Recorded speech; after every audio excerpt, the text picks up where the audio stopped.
제7장.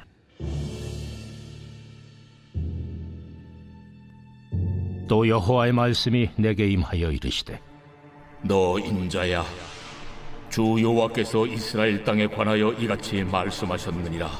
끝났도다. 이 땅 사방의 일이 끝났도다. 이제는 내게 끝이 이르렀나니 내가 내 진노를 내게 나타내어 내 행위를 심판하고 내 모든 가정한 일을 보응하리라. 내가 너를 불쌍히 여기지 아니하며 긍휼히 여기지도 아니하고 내 행위대로 너를 벌하여 내 가정한 일이 너희 중에 나타나게 하리니 내가 여호와인 줄을 너희가 알리라. 재앙이로다. 비상한 재앙이로다. 볼지어다. 그것이 왔도다. 끝이 왔도다. 끝이 왔도다. 끝이 너에게 왔도다. 볼지어다. 그것이 왔도다. 이 땅 주민아, 정한 재앙이 내게 임하도다. 때가 이르렀고 날이 가까웠으니 요란한 날이요, 산에서 즐거이 부르는 날이 아니로다. 이제 내가 속히 분을 내게 쏟고 내 진노를 내게 이루어서 내 행위대로 너를 심판하여 내 모든 가증한 일을 내게 부응하되, 내가 너를 불쌍히 여기지 아니하며 긍휼히 여기지도 아니하고 내 행위대로 너를 벌하여 너의 가증한 일이 너희 중에 나타나게 하리니 나 여호와가 때리는 이임을 내가 알리라. 볼지어다. 그날이로다. 볼지어다. 임박하도다. 정한 재앙이 이르렀으니 몽둥이가 꽃이 피며 교만이 싹이 났도다. 포악이 일어나서 죄악의 몽둥이가 되었은즉 그들도 그 무리도 그 재물도 하나도 남지 아니하며 그 중에 아름다운 것도 없어지리로다. 때가 이르렀고 날이 가까웠으니 사는 자도 기뻐하지 말고 파는 자도 근심하지 말 것은 진노가 그 모든 무리에게 임함이로다. 파는 자가 살아있다 할지라도 다시 돌아가서 그 판 것을 얻지 못하리니 이는 묵시가 그 모든 무리에게 돌아오지 아니하고 사람이 그 죄악으로 말미암아 자기의 목숨을 유지할 수 없으리라 하였음이로다. 그들이 나팔을 불어 온갖 것을 준비하였을지라도 전쟁에 나갈 사람이 없나니 이는 내 진노가 그 모든 무리에게 이르렀음이라. 밖에는 칼이 있고 안에는 전염병과 기근이 있어서 밭에 있는 자는 칼에 죽을 것이요 성읍에 있는 자는 기근과 전염병에 망할 것이며 도망하는 자는 산 위로 피하여 다 각기 자기 죄악 때문에 골짜기의 비둘기들처럼 슬피 울 것이며 모든 손은 피곤하고 모든 무릎은 물과 같이 약할 것이라. 그들이 굵은 배로 허리를 묶을 것이요 두려움이 그들을 덮을 것이요 모든 얼굴에는 수치가 있고 모든 머리는 대머리가 될 것이며 그들이 그 은을 거리에 던지며 그 금을 오물같이 여기리니 이는 여호와 내가 진노를 내리는 날에 그들의 은과 금이 능히 그들을 건지지 못하며 능히 그 심령을 족하게 하거나 그 창자를 채우지 못하고 오직 죄악의 걸림돌이 되미로다. 그들이 그 화려한 장식으로 말미암아 교만을 품었고 또 그것으로 가증한 우상과 미운 물건을 만들었은즉 내가 그것을 그들에게 오물이 되게 하여 타국인의 손에 넘겨 노략하게 하며 세상 악인에게 넘겨 그들이 약탈하여 더럽히게 하고 내가 또 내 얼굴을 그들에게서 돌이키리니 그들이 내 은밀한 처소를 더럽히고 포악한 자도 거기 들어와서 더럽히리라. 너는 쇠사슬을 만들라. 이는 피 흘리는 죄가 그 땅에 가득하고 포악이 그 성읍에 찼음이라. 내가 극히 악한 이방인들을 데려와서 그들이 그 집들을 점령하게 하고 강한 자의 교만을 그치게 하리니 그들의 성소가 더럽힘을 당하리라. 패망이 이르리니 그들이 평강을 구하여도 없을 것이라.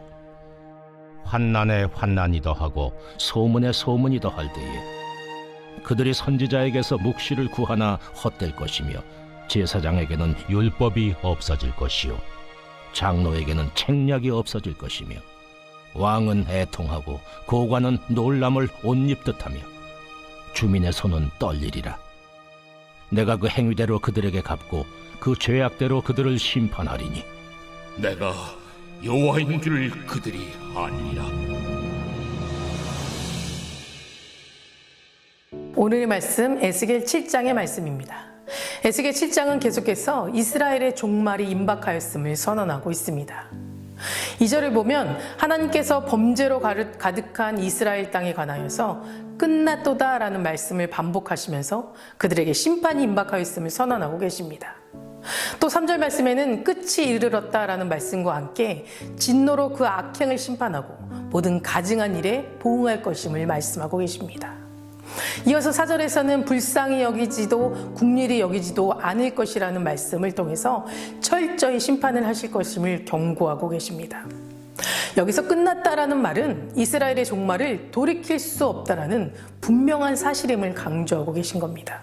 이러한 말씀을 들은 에스겔은 절망과 낙담에 빠질 이스라엘 백성을 생각하면 가슴이 무겁게 짓눌렀을 것입니다. 하지만 그들이 하나님 앞에 죄인이란 사실과 그 죄로 인해서 영원한 죽음에 이르게 될 것이란 사실을 그대로 전해야만 했습니다. 왜냐하면 그들이 처한 형벌과 그들이 저지른 범죄가 얼마나 비참한 결과를 가져올지를 정확하게 알아야만 참된 회개와 회복의 가능성이 열리기 때문이고, 또 그들이 참된 회개를 통해서만이 하나님의 구원을 소망하는 그 자리에 들어설 수 있기 때문입니다. 그러나 이렇게 다급하고 임박한 순간에도 그들은 종말이 임박하였다는 사실을 전혀 인지하지 못하고 있었습니다.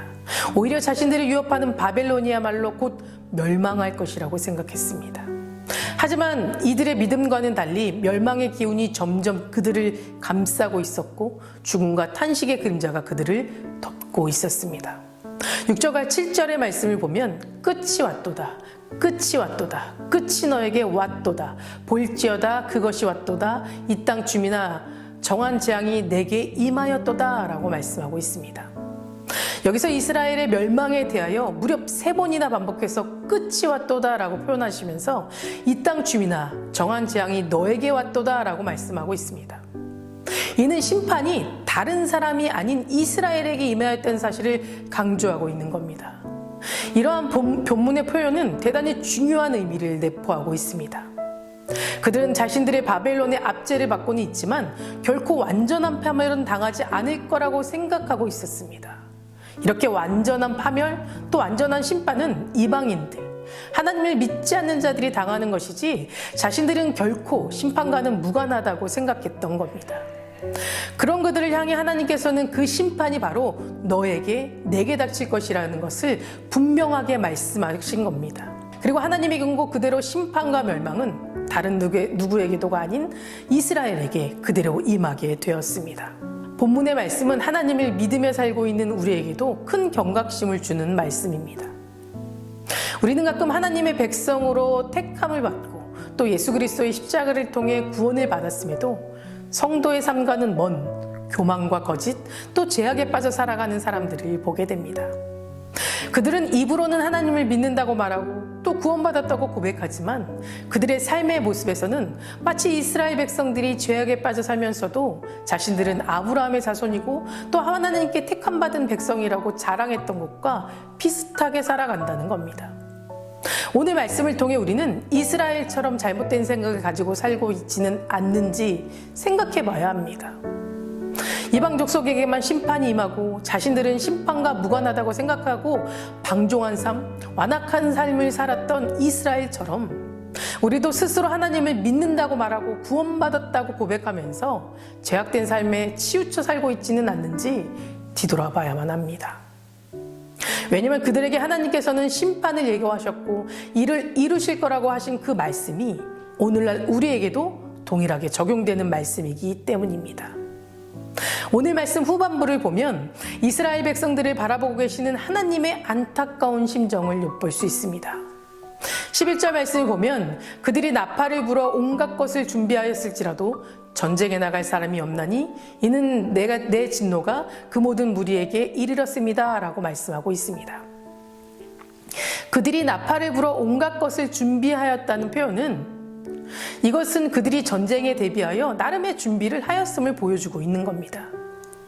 그런데 그들이 전쟁을 위해 나팔을 불었음에도 전쟁에 나갈 사람이 없다라고 지적하고 있습니다. 이는 대적자들을 상대로 하나님이 군사로서 싸울 수 있는 의로운 사람이 단 한 사람도 없다라는 것을 의미합니다. 하나님의 계획하심은 원래 이런 것이 아니었습니다.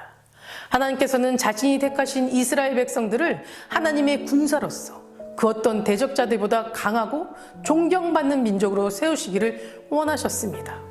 그런데 그들 스스로가 가장 영광스러운 하나님의 군사로서의 삶을 하찮은 것으로 여기게 되자 하나님은 그들을 어쩔 수 없이 벌하실 수밖에 없었던 겁니다. 그러면서도 하나님은 자신의 안타까운 마음을 드러나고 계시는 겁니다. 하나님의 군사로서 싸울 수 있는 의로운 사람이 단 한 사람도 없었다고 말입니다. 만약 이스라엘 백성들이 과거에 하나님께서 보내주신 선지자들을 통해 회개의 기회를 붙잡았다면 과연 이러한 심판을 겪게 되었을까요? 아니, 오히려 부족하고 연약한 자신들을 통해서 대신 싸워주실 하나님의 무한한 능력을 경험하게 되었을 겁니다. 능력이 하나님과 함께 악한 원수들과 맞서 싸우면서 그들의 믿음을 더욱 성장시키셨을 겁니다. 사랑하는 성도 여러분, 우리의 진짜 정체성을 잃어버리지 마시기 바랍니다. 우리의 정체성은 심판을 받는 대상이 아니라 하나님이 도구로서 하나님의 영적 군사라는 사실을 잊지 말고 살아가야 합니다. 하나님의 능력이 오늘도 나를 통해 흘러나올 수 있도록 이 은혜를 누리며 살아가시기를 바랍니다. 6장 말씀에 이어서 오늘 본문의 마지막 27절에도 이런 말씀으로 끝이 납니다. 내가 여호와인 줄을 그들이 알리라.